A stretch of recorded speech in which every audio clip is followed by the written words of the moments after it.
Hey everyone, welcome back to the channel.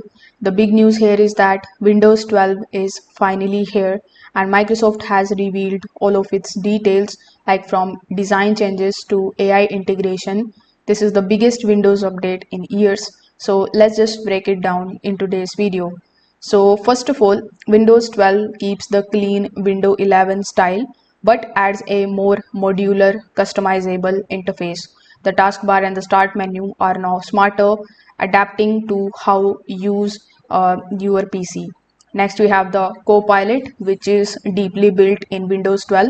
It can summarize document, adjust the settings with simple prompts, and even help troubleshoot your PC automatically.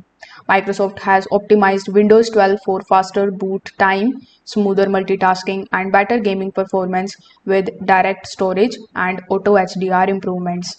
Now your desktop will sync more seamlessly across devices, whether it is PC, tablet, or cloud. Your files and the apps follows you everywhere.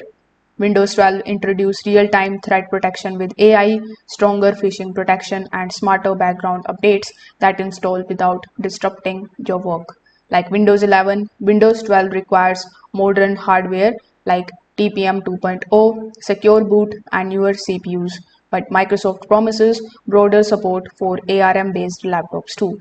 And that's it. That was the breakdown of Windows 12, smarter, faster, and fully AI powered. The rollout begins this year, so get ready for the biggest Windows leap yet. If this video helped you out, make sure that you like this video and subscribe to the channel. Thanks for watching.